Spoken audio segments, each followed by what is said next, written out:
يرفع الله الذين آمنوا منكم والذين أوتوا العلم درجات إن الله خبير بما كنتم تعملون. بلند الصلوات. اللهم صل على محمد وآل محمد. اپنی اپنی تمام عبادات کی قبولیت کے لیے اور بالخصوص اس مجلس اعضاء کی قبولیت کے لیے مل کر بلند تر صلوات. اللهم صل على محمد وآل محمد. دنیا کے جس کونے میں عزاداران امام حسین علیہ السلام عزاداری منا رہے ہیں، سیدہ بطول سلام اللہ علیہا کو راضی کرنے کے لیے پرسہ دے رہے ہیں. تمام کی عزت جان و مال کی حفاظت کے لیے بلند تر صلوات پڑھ لیں. اللهم صل على محمد وآل محمد. امام زمان علیہ السلام کی خوشنودی اور ان کے ظہور میں تعجیل کے لیے مل کر بآواز بلند صلوات. اللهم صل على محمد وآل محمد. قرآن مجید کی آیہ مبارکہ سورہ مجادلہ آیت نمبر 11 پارہ نمبر 28 آپ نے سماعت فرمائی. یقیناً آپ نماز صبح کے بعد تلاوت قرآن کریم ترجمہ کے ساتھ کرتے ہوں گے اور تفسیر بھی پڑھتے ہوں گے. گزارش کے کل کی نماز صبح کے بعد اسی آیت مبارکہ کو ترجمہ اور تفسیر کے ساتھ دیکھ لیں گے.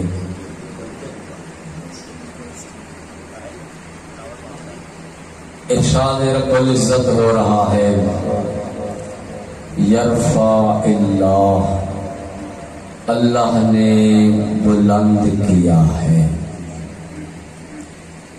الذین آمنوا منکم، تم میں سے ان لوگوں کو جو ایمان لائے،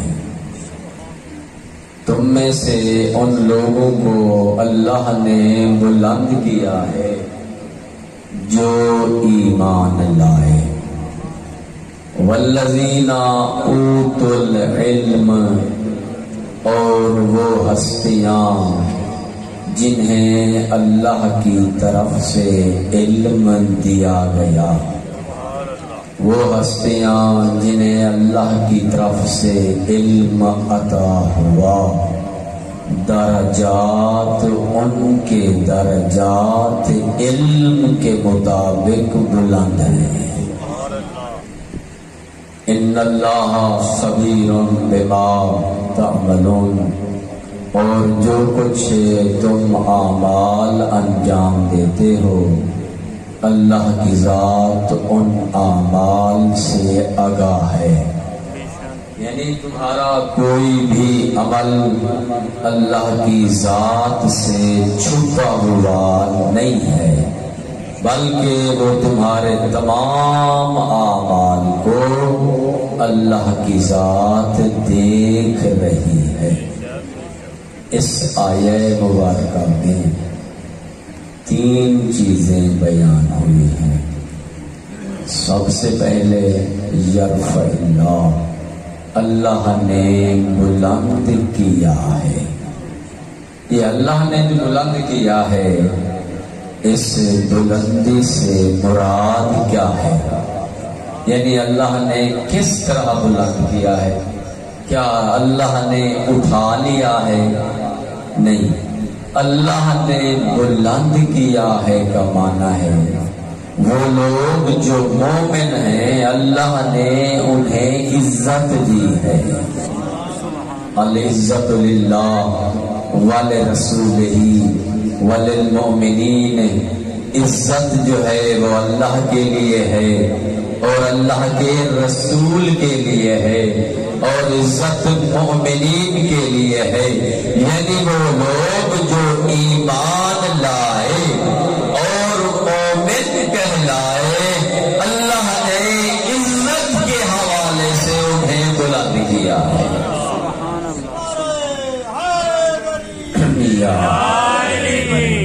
اور یہاں پر تفسیر کا ایک جملہ، تفسیر در المنصور علامہ جلال الدین سیوطی برادران اہل اسلام کے بہت بڑے عالم دین، انہوں نے تحریر فرمایا کہ الذین آمنوا، وہ لوگ جو ایمان لائے ہیں اللہ نے انہیں عزت کے حوالے سے بلند رکھا ہے، ان کی عزت بہت زیادہ ہے، ان کی عزت بلند ہے، ان کا مقام بالا ہے۔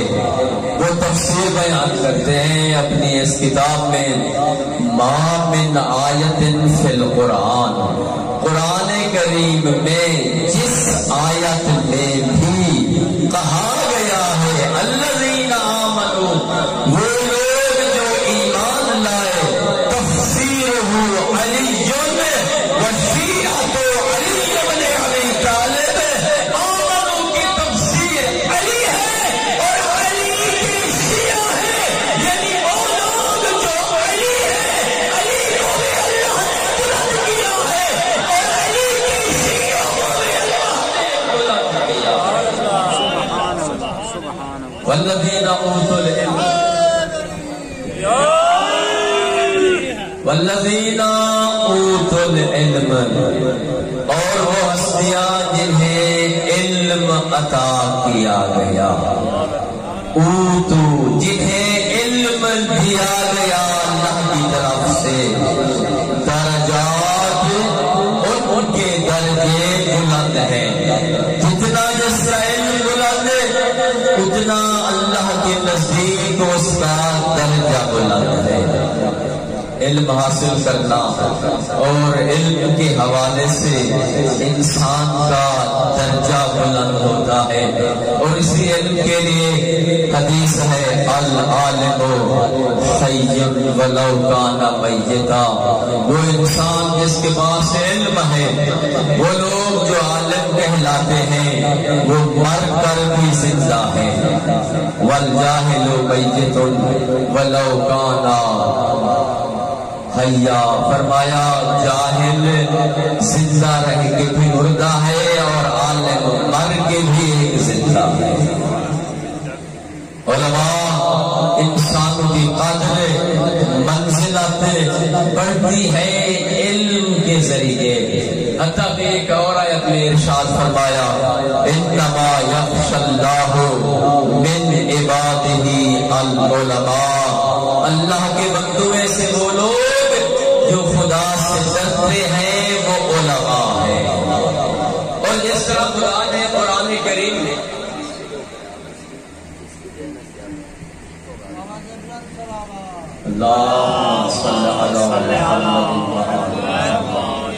قرآن کریم کے اندر جس طرح عالم کی عزت اور منزلت بلند ہے، اسی طرح اللہ نے حکم دیا ہے کہ علم حاصل کرو۔ آیے نفر کے اندر فرمایا فلولا نفر من كل امة فرقہ لیتفقہوا فی الدین، تم میں سے ہر گروہ میں سے کچھ لوگ جائیں، جا کے دین سیکھیں، اور دین سیکھنے کے بعد پھر اپنی قوم میں واپس آئے، وَلِيُنذِرُوا قَوْمَهُمْ إِذَا رَجَعُوا إِلَيْهِمْ، پھر واپس آ کے اپنی قوم کو ڈرائیں، لَعَلَّهُمْ يَحْذَرُونَ، تاکہ وہ قوم ڈر جائے۔ یعنی علم سیکھنا ضروری قرار دیا گیا۔ حدیث نے فرمایا اطلب العلم من المہد الى اللحد، علم حاصل کرو مہد سے لے کر لحد تک، یعنی بنگوڑے سے لے کر قبر تک علم حاصل کرو۔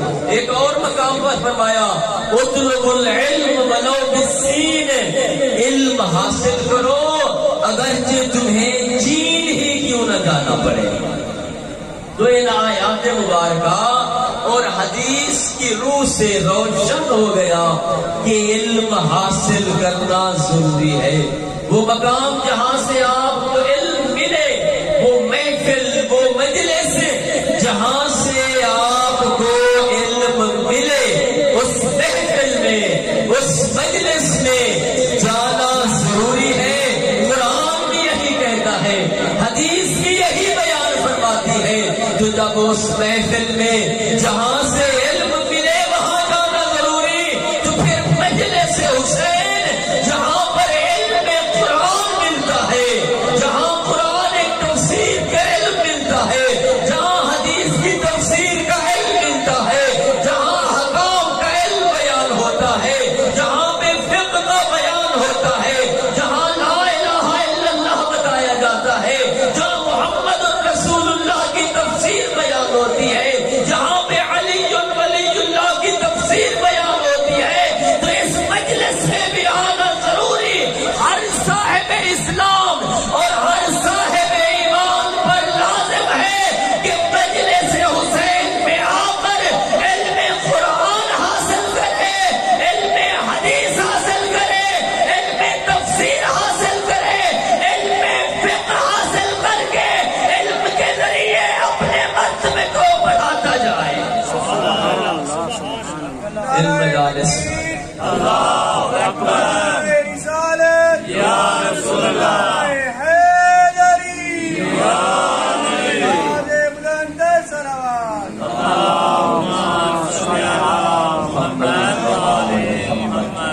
یہ عشرہ محرم کی پہلی مجلس اعزا ہے، اور اس میں ضروری ہے اس چیز کا ذکر کہ ان مجلسوں میں آنے کا فلسفہ کیا ہے۔ آپ نے جو یہ فرش اعزا بچھایا ہے، یہ 10 دن آپ ذکر امام حسین علیہ السلام سماعت فرمائیں گے، سنیں گے، اور فضائل سن کے خوش ہوں گے، مسائل سن کے گریہ کریں گے، احکام سن کے ان پہ عمل کریں گے۔ ان مجلسوں میں آنے کا فلسفہ کیا ہے؟ ان مجلسوں میں آنے کا پہلا فلسفہ یہ ہے کہ ہماری علمی سطح بلند ہو، علمی حوالے سے ہمارا علمی خزانہ بلند ہو۔ جتنا ہماری علمی سطح بڑھتی جائے گی اتنا ہماری منزلت بڑھتی جائے گی، اور یہ مجلسیں سبب بنتی ہیں، وسیلہ بنتی ہیں اپنی منزلت کو بڑھانے کا۔ اور دوسرا آیت اللہ بہجت رحمت اللہ علیہ کا جملہ فرمایا، جب مجلس حسین میں جاؤ، بالخصوص ایام اعزا میں، اور کوئی پوچھے کہاں جا رہے ہو، نہیں کہو مجلس میں جا رہا ہوں، کہو میں کربلا جا رہا ہوں۔ ذکر حسین میں آنا یعنی کربلا جانا، مجلس حسین میں آنا یعنی کربلا جانا۔ وہ فرماتے ہیں ذکر حسین میں شرکت کرنا، مجلس حسین میں شرکت کرنا کربلا جانے سے کم نہیں ہے۔ جس طرح کربلا جانے سے انسان کی عظمت بڑھتی ہے، اسی طرح مجلس حسین میں جانے سے عزادار حسین کا مرتبہ اللہ کے ہاں بلند ہوتا ہے۔ اور دوسرا تیسرا فلسفہ ان مجلسوں میں آنے کا، ہم اجر رسالت ادا کرنے آتے ہیں۔ اللہ اسالکم علیہ اجرا الا المودۃ فی القربا۔ کیوں آتے ہیں آپ اس ذکر میں؟ کیوں اس ذکر میں شرکت کرتے ہیں؟ اپنی نیند چھوڑ کے آگے بیٹھے ہوئے ہیں ذکر حسین میں، اور جہاں تک میری آواز جا رہی ہے، ہر وہ بندہ جو صاحب اسلام ہے اسے دعوت فکر ہے، اسے دعوت مجلس ہے، ان مجالس میں شرکت کرے تاکہ قل لا اسالکم علیہ اجرا الا المودۃ فی القربا، اجر رسالت ادا ہو جائے۔ اجر رسالت ادا کرنا یعنی کیا؟ اس کا مفہوم و مطلب کیا ہے؟ اجر رسالت ادا کرنا یعنی مجالس میں جا کے ذکر حسین سن کے خوش ہونا، مصائب حسین سن کے گریہ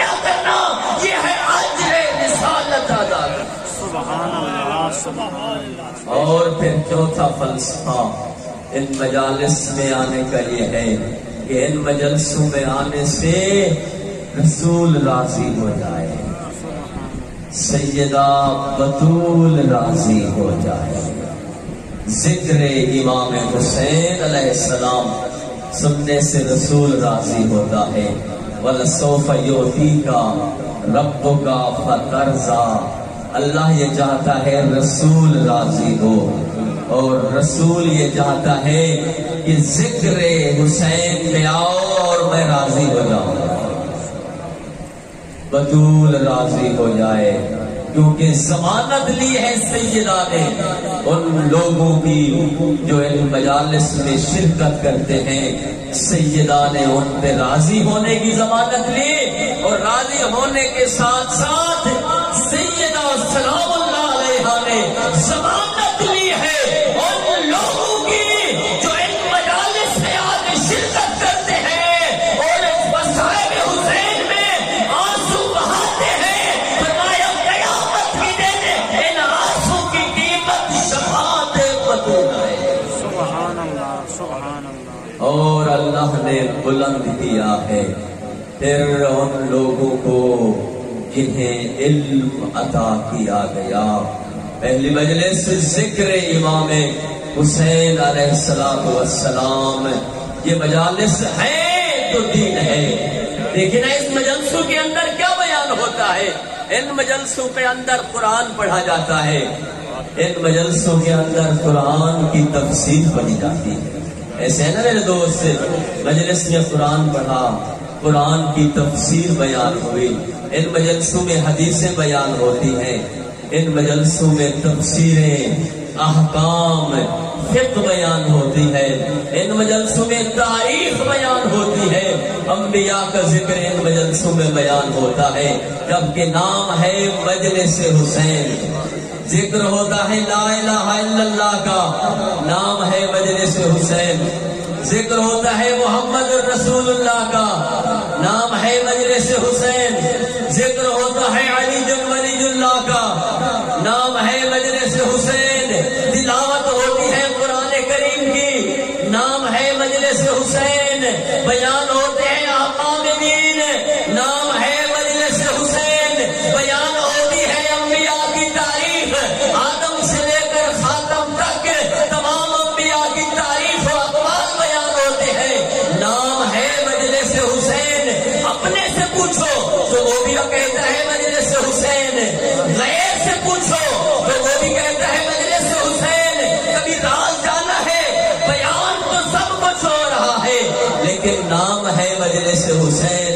اس کا معنی یہ ہے کہ اپنا بھی سمجھتا ہے، غیر بھی سمجھتا ہے کہ لا الہ الا اللہ کا ذکر بھی حسین کے صدقے میں باقی ہے، محمد اور رسول اللہ کا ذکر بھی حسین کے صدقے میں باقی ہے، علی ولی اللہ کا ذکر بھی حسین کے صدقے میں باقی ہے۔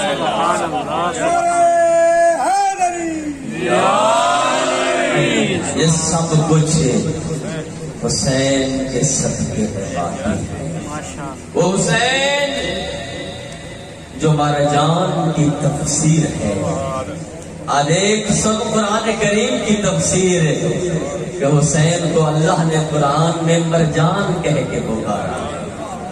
مرج البحرین یلتقیان، سورہ رحمان کی 5 آیتیں، پنجتن کی شان میں جو اتری، مرج البحرین یلتقیان، 2 دریا آپس میں مل رہے ہیں، بینہما برزخ لا یبغیان، دوسری آیت کہتی ہے ان 2 دریاؤں کے درمیان حد فاصل ہے، فَبِأَيِّ آلَاءِ رَبِّكُمَا تُكَذِّبَانِ، تیسری آیت کہتی ہے تم اپنے رب کی کتنے نعمتوں کو جھٹلاؤ گے، یخرج منہما اللؤلؤ والمرجان، ان 2 دریاؤں کے ملنے سے لولو اور مرجان صادر ہوتے ہیں، فَبِأَيِّ آلَاءِ رَبِّكُمَا تُكَذِّبَانِ، تم اپنے رب کی کن کن نعمتوں کو جھٹلاؤ گے۔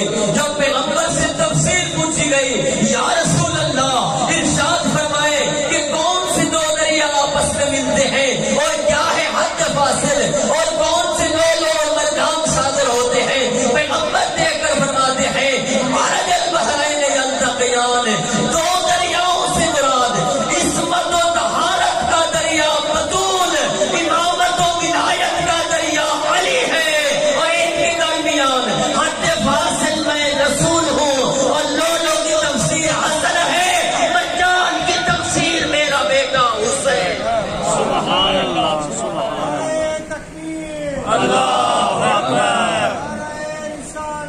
یا رسول اللہ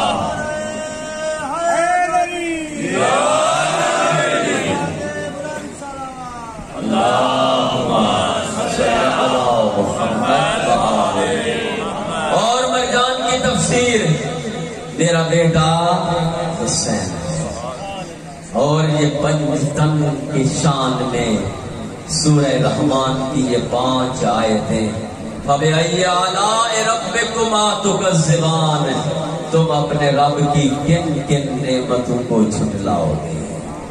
اور تاریخ گواہ ہے آج پہلی مجلس ہے اور اس مجلس میں اس ہستی کا ذکر ان پنجتن میں سے کہ اگر وہ ہستی نہ ہو تو پنجتن کا مقصد مکمل نہیں، بلکہ میں یوں بیان کروں آدم سے لے کر خاتم تک مقصد مکمل نہیں ہوتا اگر حسین نہ ہو تو. حسین وارث انبیاء ہے.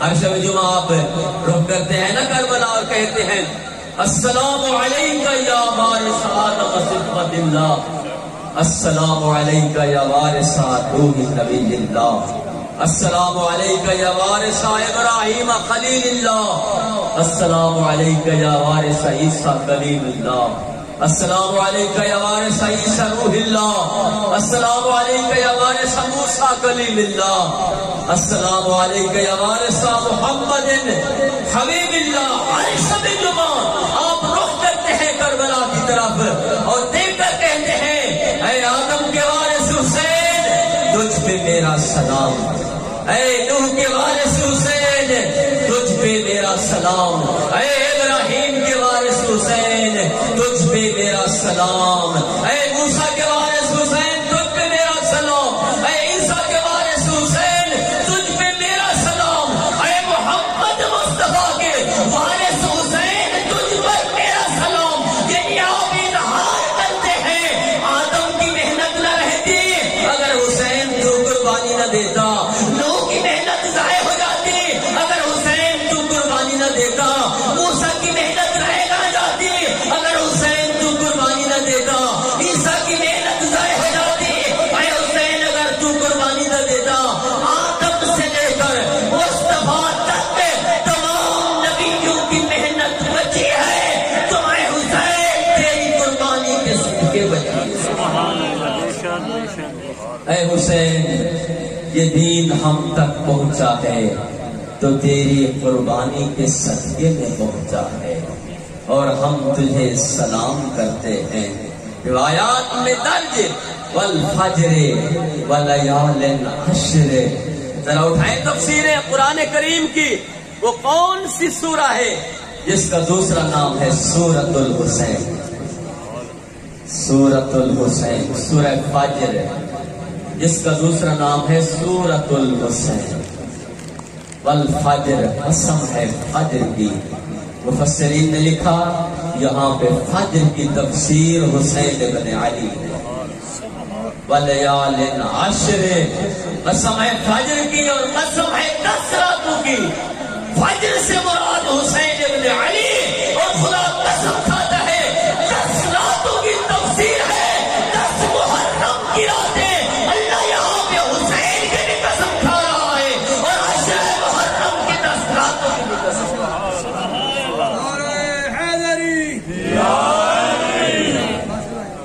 اور تفسیر گواہ ہے، تاریخ کہتی ہے، روایات بیان کرتی ہے، پیغمبر اسلام نے فرمایا اذا اراد اللہ عبدا خیرا، جب اللہ کسی بندے کو خیر پہنچانا چاہتا ہے اضف فی قلبہ محبت الحسین، اس کے دل میں اللہ حسین کی محبت ڈال دیتا ہے. جسے حسین اللہ خیر پہنچانا چاہتا ہے اس کے دل میں محبت حسین ڈالتا ہے. اور دیکھ کر فرمایا یاد رکھو من احب حسینا فقد احبہ اللہ. وہ انسان جو حسین سے محبت کرے گا اللہ کی ذات اس سے محبت کرتی ہے. اگر خدا کی محبت چاہتے ہو تو پھر حسینی بن جاؤ۔ اگر چاہتے ہو کہ اللہ تم سے راضی ہو، اگر چاہتے ہو خدا تم سے محبت کرے، تو پھر فرمایا حسینی بنو۔ وہ انسان جو حسین سے محبت کرے اللہ اس سے محبت کرتا ہے۔ اور تاریخ کہتی ہے پیغمبر اسلام صلی اللہ علیہ وآلہ وسلم اپنے اصحاب کے ساتھ تشریف فرما ہے۔ امام حسین علیہ السلام وارد محفل ہوئے، پیغمبر نے دیکھا حسین کو اور پہلا جملہ پیغمبر نے فرمایا مرحبا بکا یا زین السماء والارضین، اے آسمان و زمین کی زینت حسین خوش آمدید۔ مرحبا بکا یا زین السماء والارضین، اے زمین و آسمان کی زینت حسین خوش آمدید میری محفل میں۔ مورخین نے لکھا صحابہ پیغمبر میں سے ایک صحابی جس کا نام ہے ابی بن کعب رضی اللہ تعالی عنہ اس محفل میں موجود ہے۔ مقام ابی بن کعب کھڑے ہوئے اور دیکھ کر عرض کی یا رسول اللہ زعمنا ان الحسین زین لنا۔ یا رسول اللہ ابی بن کعب رضی اللہ تعالی عنہ عرض کرتے ہیں یا رسول اللہ ابھی تک ہم گمان کرتے تھے حسین فقط اہل زمین کے لیے زینت ہے۔ ہمارا عقیدہ اور نظریہ ابھی تک یہ تھا کہ حسین فقط اہل زمین کے لیے زینت ہے، اور آپ فرما رہے ہیں مرحبا بکا یا زین السماء والارضین، اے آسمان و زمینوں کی زینت حسین خوش آمدید۔ یا رسول اللہ کیا حسین اہل آسمان کے لیے بھی زینت ہے؟ پیغمبر نے مسکرا کے فرمایا اچھا ہوا اے میرے صحابی تو نے پوچھ لیا، جس طرح حسین اہل زمین کے لیے زینت ہے اسی طرح میرا حسین اہل آسمان کے لیے زینت اور قابل فخر۔ اس طرح اہل زمین حسین پہ فخر کرتے ہیں، اسی طرح اہل آسمان بھی حسین پہ فخر کرتے ہیں۔ پیغمبر نے فرمایا لِأَنَّا لَمَّا عُرِجْتُ إِلَى السَّمَاءِ، اے میرے صحابی سن لے میں ایسے نہیں کہہ رہا، حسین اہل آسمان کے لیے زینت ہے۔ جب میں آسمان پہ گیا دو مقامات پر وجدت اسم الحسین علی العرش، میں نے دو مقام پر حسین کا نام عرش پہ لکھا ہوا ہے۔ میرا حسین اس لیے اہل آسمان کے لیے زینت ہے۔ جب میں آسمان پہ گیا دو مقام پر میں نے حسین کا نام عرش پہ رکھا ہوا دیکھا۔ ایک مقام وجدت مکتوبا علی یمین العرش، عرش کی یمین پہ میں نے لکھا ہوا دیکھا ان الحسین مصباح الہدی وسفینۃ النجاۃ، یہ میں نے عرش پہ لکھا ہوا دیکھا جو اللہ نے مکتوب کرایا ہے میرا حسین کشتی نجات ہے اور میرا حسین ہدایت کا چراغ۔ اس طرح اہل زمین کے لیے حسین کشتی نجات ہے، اس طرح اہل زمین کے لیے حسین ہدایت کا چراغ ہے، اسی طرح اہل آسمان کے لیے بھی حسین نجات کی کشتی اور ہدایت کا چراغ ہے۔ اور دوسرا مقام فرمایا جب میں نے جنت کی سیر کی وجدت مکتوبا علی ابواب الجنہ، فرمایا میں نے جنت کے دروازوں پر اور عرش پہ لکھا ہوا دیکھا۔ دوسرا مقام پیغمبر فرماتے ہیں جہاں پر میں نے حسین کا نام لکھا ہوا دیکھا آسمان پہ ساتویں عرش پہ، اور جنت کے تمام دروازوں پہ لکھا ہوا دیکھا۔ کیا لکھا ہوا تھا؟ پیغمبر فرماتے ہیں وجدت مکتوبا لا الہ الا اللہ محمد رسول اللہ وأیدتہ بعلی ولی اللہ والفاطمۃ امۃ اللہ الحسن والحسین سیدا شباب اہل الجنہ۔ اللہ نے ساتویں آسمان پہ اور جنت کے دروازوں پہ یہ لکھوا دیا ہے لا الہ الا اللہ، اللہ کے علاوہ کوئی عبادت کے لائق نہیں ہے، محمد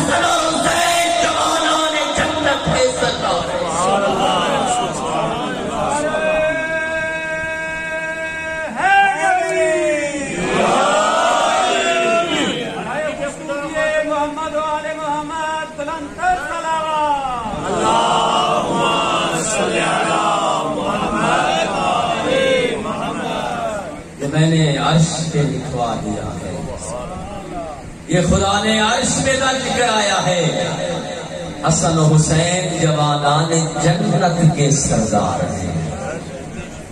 اگر جنت چاہیے تو پھر حسین کے در پہ آنا پڑے گا۔ آدم سے لے کر عیسیٰ تک کے سوائے آخری نبی کے تمام انبیاء جنت میں جائیں گے۔ یہ عرش پہ، یہ جنت پہ لکھا ہوا فیصلہ ہے۔ آدم سے لے کر عیسیٰ تک تمام نبی جنت میں جائیں گے، لیکن ریت بن کے رہیں گے سرداری حسنین کی۔ آدم جنت میں جائیں، ریت بن کے رہیں سرداری حسنین کی۔ نوح جنت میں جائیں، ریت بن کے رہیں سرداری حسنین کی۔ عیسیٰ جنت میں جائیں، ریت بن کے رہیں سرداری حسنین کی۔ موسیٰ جنت میں جائیں، ریت بن کے رہیں سرداری حسنین کی۔ جتنے انبیاء ہیں سوائے آخری نبی کے، کیونکہ وہ حسنین کے بھی سردار ہیں، جتنے انبیاء ہیں جنت میں جائیں گے، ریت بن کے رہیں گے سرداری حسنین کی۔ اصحاب کرام رضوان اللہ تعالی عنہم جنت میں جائیں گے، جنت میں رہیں گے، لیکن ریت بن کے رہیں گے۔ عرش پہ لکھا ہوا ہے، جنت پہ لکھا ہوا ہے، سرداری حسنین کی ہوگی۔ زندہ باد، زندہ باد، زندہ باد، مردہ باد، مردہ باد۔ اللہم صلی علی محمد وآلہ۔ اور اس کی وجہ تمام علماء نے لکھی۔ وجہ کیا ہے اس کی؟ اتنا عظمت کیوں ملی ہے؟ اور علامہ اقبال نے کہا اسلام کے دامن میں بس دو ہی تو چیزیں ہیں، ایک ضرب ید اللہ، ایک سجدہ شبیر۔ یہ تمام باتوں کا جواب اسی شعر کے اندر جاری ہے۔ اتنی عظمت کیوں ملی ہے حسین کو؟ آدم پہ سرداری جنت میں کیوں ملی حسین کو؟ نوح پہ سرداری جنت میں کیوں ملی حسین کو؟ ابراہیم پہ سرداری جنت میں کیوں ملی حسین کو؟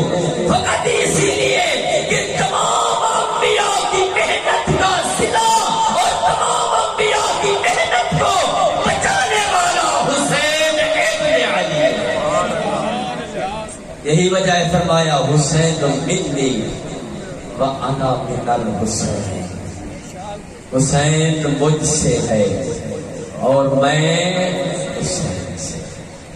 کیا مطلب یا رسول اللہ حسین آپ سے ہے، آپ حسین سے کیسے؟ واضح ہے کہ حسین آپ سے ہے۔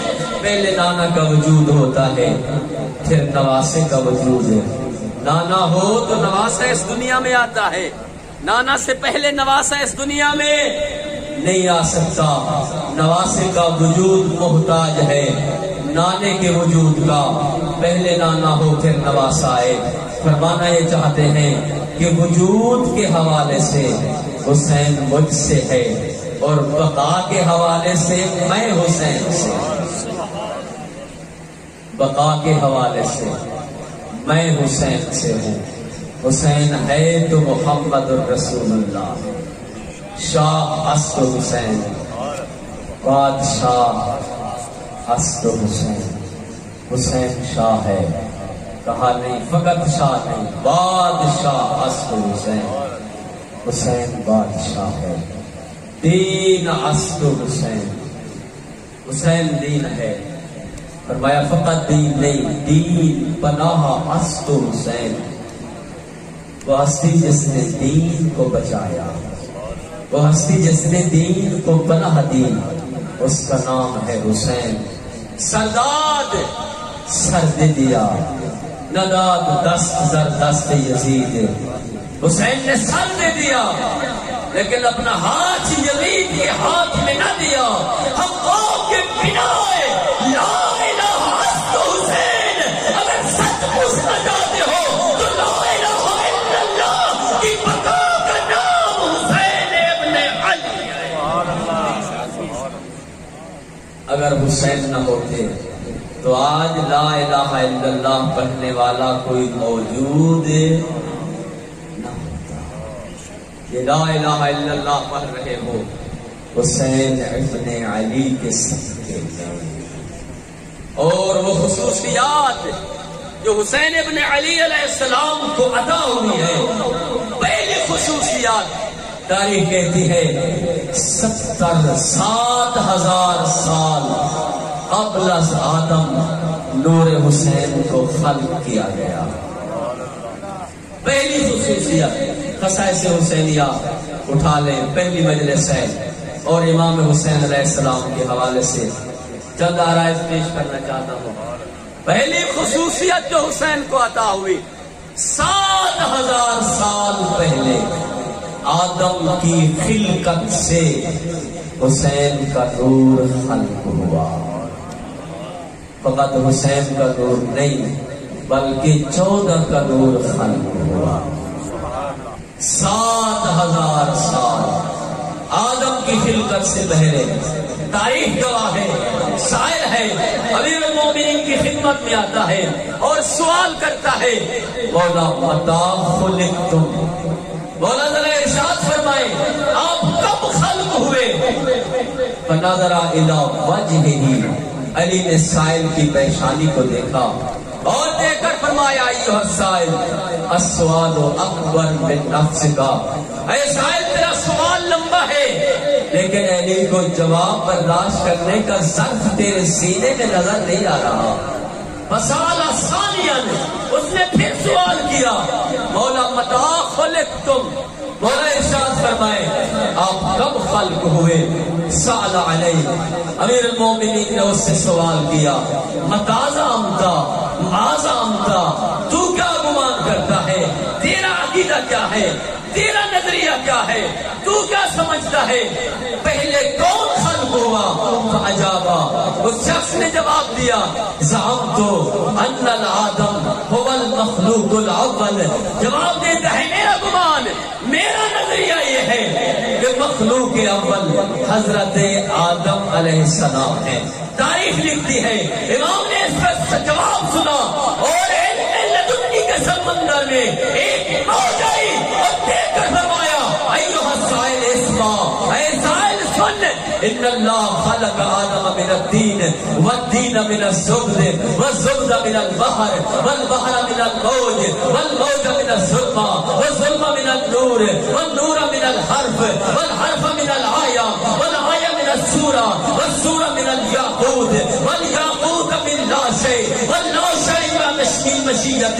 امام نے فرمایا سن، اللہ نے آدم کو دین سے پیدا کیا، دین کو زبد سے پیدا کیا، زبد کو بحر سے پیدا کیا، بحر کو موج سے پیدا کیا، موج کو ظلمہ سے پیدا کیا، ظلمہ کو نور سے پیدا کیا، نور کو حرف سے پیدا کیا، حرف کو آیہ سے پیدا کیا، آیہ کو سورہ سے خلق کیا، سورہ کو یاقوت سے خلق کیا، یاقوت کو لا شیء سے خلق کیا اور لا شیء کو اپنی مشیت سے خلق کیا۔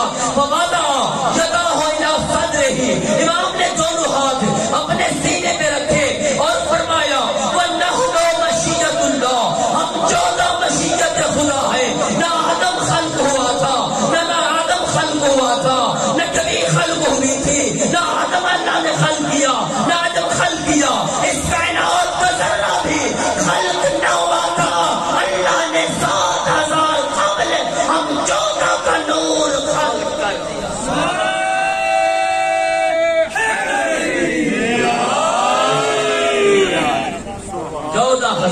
7,000 سال قبل نور حسین خلق ہوا۔ اور پھر دوسری خاصیت سیدہ فاطمہ الزہرا سلام اللہ علیہا،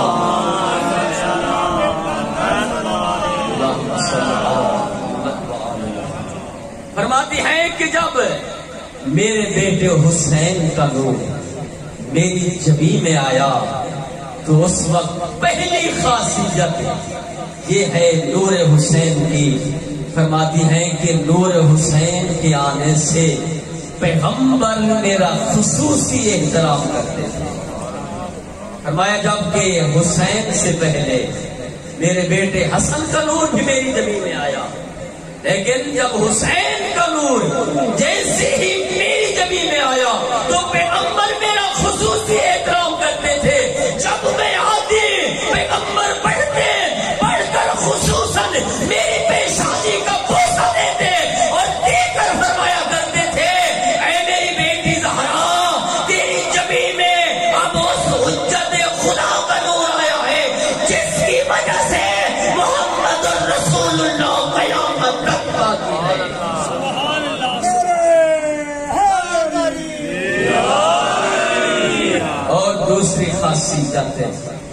فرمایا جب نور حسین خصائص حسینیہ درج ہے دوسری خاصیت، فرمایا جب نور حسین میری پیشانی میں آیا تو نور حسین میرے باطن میں رہ کر یسبح للہ سبوح قدوس سبحان اللہ، نور حسین میرے شکم میں رہ کر اللہ کی تسبیح کیا کرتا تھا۔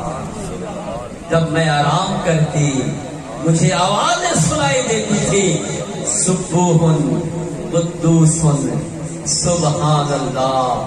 جب میں نے پوچھا پتہ چلا یہ میرے بیٹے حسین کا نور ہے، جب سے میری جبین میں منتقل ہوا ہے میں آرام کرتی ہوں، میرے بیٹے حسین کا نور اللہ کی تسبیح کرتا ہے۔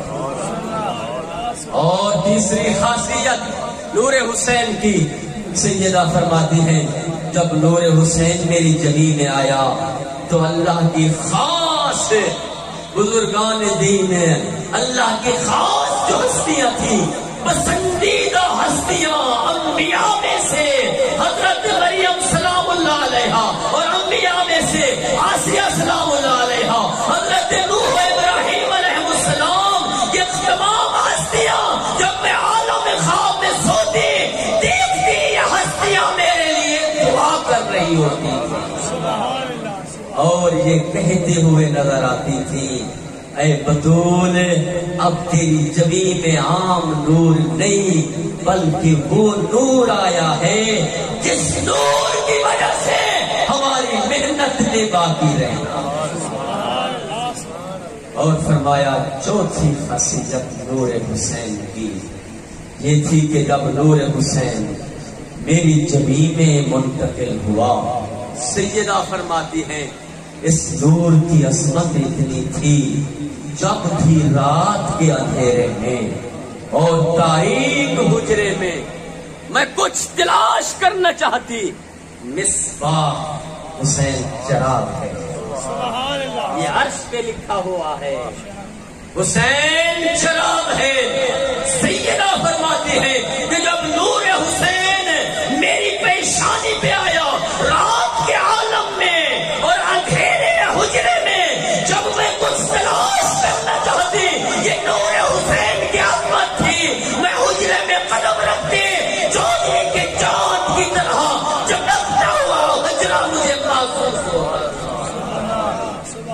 نور حسین سے جو کچھ میں تلاش کرنا چاہتی وہ میں تلاش کر لیتی۔ اور فرمایا جب یہ نور حسین اس دنیا میں تشریف لایا، اللہ نے 5 اس نور حسین کی آمد سے 5 اور خصوصیات عطا کی جو نور حسین کو عطا ہوئی ہے۔ پہلی خصوصیت فرمایا آمد حسین پہ پہلی خصوصیت رضوان الجنہ، ادھر سے حسین دنیا میں پہنچے ادھر سے رضوان الجنہ چلے، در زہرا پہ آ کے آل رسول کو حسین کی آمد پہ مبارکباد دے رہے ہیں۔ دوسری خصوصیت حوران جنت نے جنت چھوڑی، آمد حسین پہ جنت چھوڑی اور آ کے در زہرا پہ آمد حسین پہ مبارکباد دی۔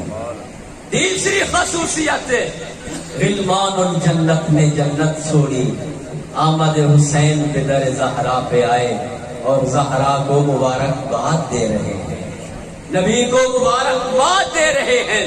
چوتھی خصوصیت آمد حسین کی فرمایا اللہ کے فرشتوں نے عرش چھوڑا، ادھر سے حسین کی آمد ہوئی، ادھر سے اللہ کے فرشتوں نے عرش چھوڑا، عرش چھوڑ کے زمین پہ آئے اور زمین پہ آ کر اللہ کے حبیب کو آمد حسین کی مبارک دینے لگے۔ پانچویں خصوصیات جبرائیل امین کو حکم ہوا، جبرائیل آئے در زہرا پہ، جبرائیل آئے در نبی پہ، ادھر سے حسین آئے ہیں، ادھر سے جبرائیل آئے، 70,000 فرشتہ جبرائیل کے دائیں 70,000 فرشتہ جبرائیل کے بائیں، 70,000 فرشتہ جبرائیل کے پیچھے، 70,000 فرشتہ جبرائیل سے آگے، اس آمد کے ساتھ، اس اہتمام کے ساتھ جبرائیل آئے در زہرا پہ اور قدرت کو لے کے آئے آمد حسین پہ مبارک دے۔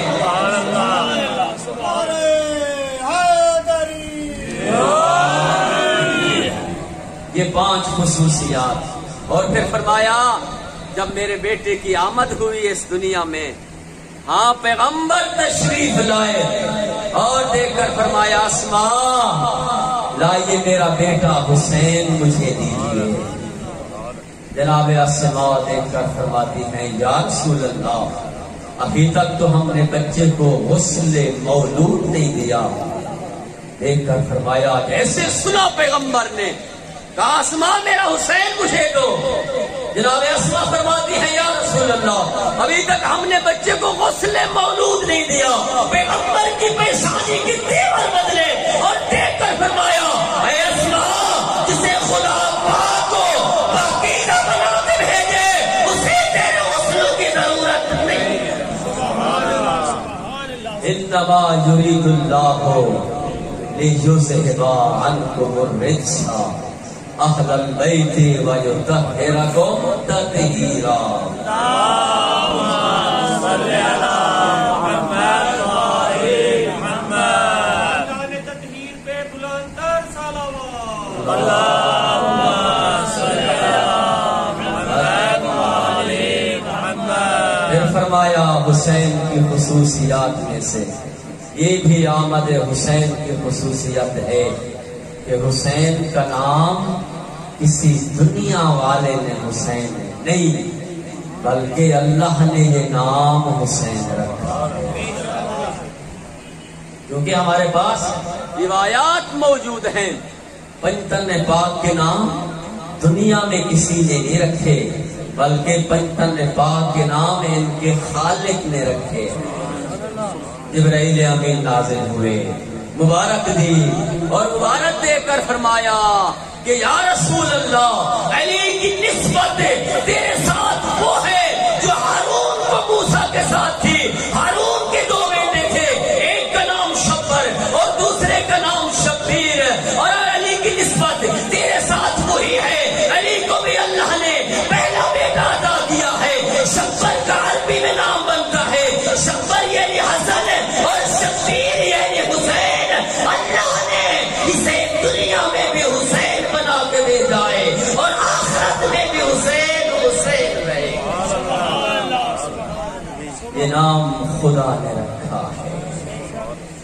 اور پھر ان خصوصیات میں سے جو اللہ نے حسین ابن علی کو عطا کی ہیں، فرمایا الشفاء فی تربت الحسین۔ اللہ نے تربت حسین میں شفا رکھی ہے، کربلا کی خاک میں شفا ہے۔ اتنی بڑی عظمت ہے خاک کربلا کی، 28 میٹر سے لے کر حدیث یہ بیان کرتی ہے 4 فرسخ تک خاک کربلا ہے، اور اس خاک میں اللہ نے شفا رکھی ہے۔ اتنی خاک کھائی ہے، فرمایا وہ مریض ہے جو دنیا کے علاجوں سے تھک چکا ہو، جس کی بیماری کا کوئی علاج نہ ہو، لا علاج ہو چکا ہو، اسے چلنے کے دانے جتنی حدیث کہتی ہے خاک کربلا دو، یہ عقیدہ رکھ کے کہ اللہ نے قربت حسین میں شفا رکھی ہے۔ آپ دیکھیں گے کہ اس مریض کو اس قربت کے صدقے میں شفا نظر آئے گی۔ خلوا اولادکم بتربت الحسین، فرمایا اپنی اولاد کو تربت حسین کے ساتھ گھٹی لگاؤ۔ ہاں آپ بچوں کو چھٹے دن گھٹی لگاتے ہیں نا دودھ کے ساتھ، جو معصوم کا فرمان ہے وہ یہ ہے کہ چھٹے دن میں جب آپ کسی حسینی کو دودھ کے ساتھ گھٹی لگا رہے ہو تو تربت حسین کے ساتھ لگاؤ۔ پوچھا گیا کیوں مولا؟ کہ چھٹی کے دن بچے کو تربت حسین کے ساتھ ڈھوٹی لگائے، وجہ کیا ہے؟ فرمایا اس لیے کہ ابتدا سے اس کا رشتہ کربلا اور کربلا والوں کے ساتھ جڑ جائے۔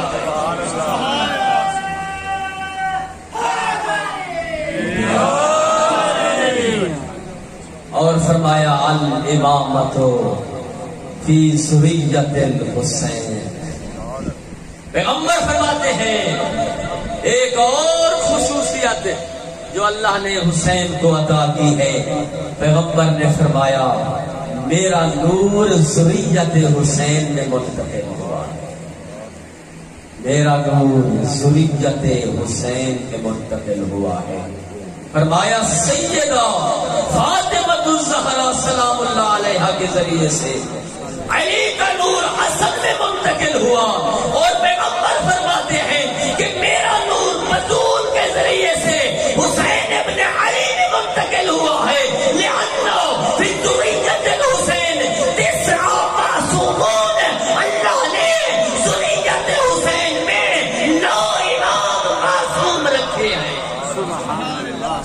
اور وہ تمام کے تمام حجت خدا ہیں، وہ میرے نور سے ہیں، اس دھرتی پہ حجت ہیں۔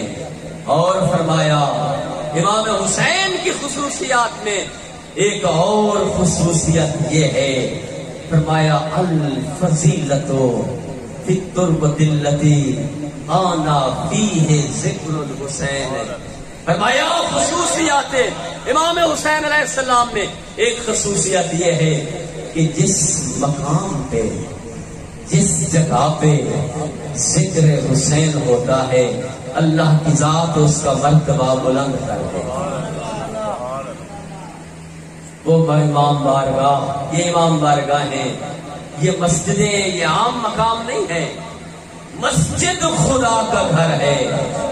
امام بارگاہ یہاں وہ جگہ ہے جہاں ذکر امام حسین ہوا کرتا ہے۔ فرمایا اس کا مقام اس امام بارگاہ کا جہاں پہ ذکر حسین ہو، اس کا اتنا بلند مقام ہے، اتنا بلند مقام ہے، تیرے چھٹے امام فرماتے ہیں کہ جب فرشتے یہاں پہ آتے ہیں واپس آسمانوں پہ جاتے ہیں، اس زمین سے وہ خوشبو لے کے جاتے ہیں جو خوشبو جنت میں بھی نہیں پائی۔ بابا نے بلندر صلوات اللہم صلی علی محمد وعلی محمد وعجل فرجہم۔ فرمایا پھر یہ خصائص امام حسین علیہ السلام میں سے ہے کہ وہ انسان ہے جو زیارت حسین کے لیے جاتا ہے، آن زیارتہ افضل من 70 حجہ، حسین کی زیارت 70 حج سے افضل۔ یہ فضیلت فقط امام حسین علیہ السلام کی زیارت کو ہے کہ وہ انسان جس پر واجب حج ہو، واجب حج کرنے کے بعد زیارت امام حسین علیہ السلام کو آتا ہے تو اس کا ایک زیارت کرنا کربلا میں آ کے 70 پیدل حجوں سے بھی زیادہ ثواب ہوتا ہے۔ بلندر صلوات پڑھ لیں۔ اللہم صلی علی محمد وعلی محمد۔ اللہ اکبر یا رسول اللہ یا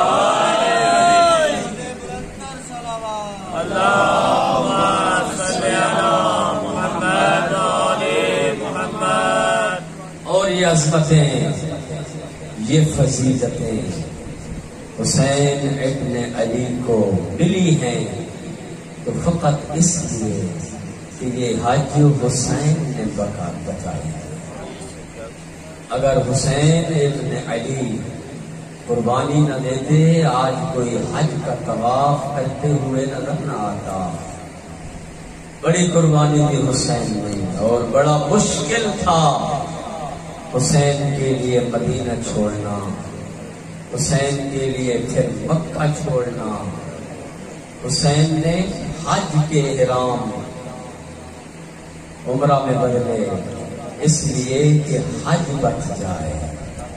حسین قربان ہوتا ہے تو ہو جائے۔ تاریخ گواہ ہے، عروہ غفاری صحابی پیغمبر ہے، کان لا یسمع صوت الرعد والبرق۔ اس کی تاریخ میں لکھا ہے یہ جملہ، عروہ غفاری وہ صحابی ہے، لا یسمع صوت الرعد والبرق، جو نہ تو بادلوں کی کڑک اور نہ بجلی کی گرج کی آواز سن سکتا تھا، اتنا بہرا تھا۔ لیکن روایت کہتی ہے 28 رجب جب حسین نے مدینہ چھوڑا، زینب و کلثوم کو ساتھ لیا، کچھ اس طرح گریا ہوا مدینے میں، کچھ اس طرح بقا ہوا مدینے میں، کچھ اس طرح زہرا زادیاں روئی مدینہ چھوڑتے ہوئے۔ روایت کہتی ہے آدھی رات کو عروہ اپنے بستر سے اٹھ بیٹھا اور اپنی بیوی کو جگایا، جگا کے کہتا ہے میں تو بادلوں کی گرج بجلوں کی کڑک کی آواز نہیں سن سکتا، خیر تو ہے قیامت آ گئی ہے مدینہ میں، مجھے مدینہ میں رونے کی آوازیں سنائی دے رہی ہے، اتنی آواز سے کیوں گریا ہو رہا ہے؟ عروہ کی زوجہ روئی اور رو کے عروہ کی بیوی یہ کہتی ہے اے عروہ غفاری، کیا تجھے پتہ نہیں ہے حسین مدینہ چھوڑ رہا ہے؟ کیا تجھے پتہ نہیں ہے زینب و کلثوم روتے ہوئے مدینہ کو الوداع کر رہی ہے؟ ہاں عزاداران حسین، آؤ مل کے پرسا دے سید الرسول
جائے عزاداران حسین غش سے افاقہ ہوا حسین کا گریہ بڑھا روتے ہوئے اٹھے وہ نانا کو الوداع کیا رونے والوں اب تاریخ یہ کہتی ہے حسین نے نانا کو الوداع کے بعد اب حسین چلے بھائی حسن کی لات کی طرف اور روتے ہوئے بھائی حسن کی لات پہ آئے کہا السلام علیکم یا آقا حسن بھائی حسین کا آخری سلام حسین روتے روتے بیٹھے اور حسن کی مظلومیت کو یاد کرنے لگے رو کے کہتے ہیں حسن بھائی مجھے تیری مظلومیت یاد ہے اور جب تیرا جنازہ میں نے تیار کیا ہم چاہتے تھے تجھے روضہ رسول میں دفن کر دے لیکن حسن بھائی تیرے جنازے پہ تیر مارے گئے او حسن بھائی تیرے کفن کا رنگ سرخ ہو گیا حسن اگر میری مظلومیت دیکھنی ہے تو حسن چلے آنا کربلا حسن تیرے جنازے پہ تیر حسین کا جنازہ تیروں پہ ہوگا او حسن تیرے کفن کا رنگ سرخ ہوا حسین پہ کفن کربلا ہوگا عزاداران حسین اب روایت کا آخری جملہ سیدہ آپ کا قرصہ قبول فرمائے اب روایت کہتی ہے بھائی سے الوداع کیا حسین اٹھے اب رخ کیا ماں زہرا کی لحد کا اب روایت یہ کہتی ہے راوی کہتا ہے جب حسین نانا کے مزار پہ گئے حسین سدل کے گئے اور جب بھائی حسن کی لحد پہ گئے حسین سدل کے گئے جب رخ کیا ماں زہرا کی لحد تکا حسین کو ماں کا بچپن کا پیار یاد آیا حسین سنبھل نہ سکے اور دوڑتے ہوئے گئے خود کو لاد زہرا پہ گرایا کہا اماں حسین کا آخری سلام وہ لاد سے آواز آئی حسین زہرا نے تجھے وہ چکیاں پیس کے پالا حسین تو مدینہ چھوڑ رہا ہے تو زہرا بھی تیرے ساتھ میں بھی مدینے کو الوداع کرنے لگی الا لعنت اللہ قوم الظالمین وسيعلم الذين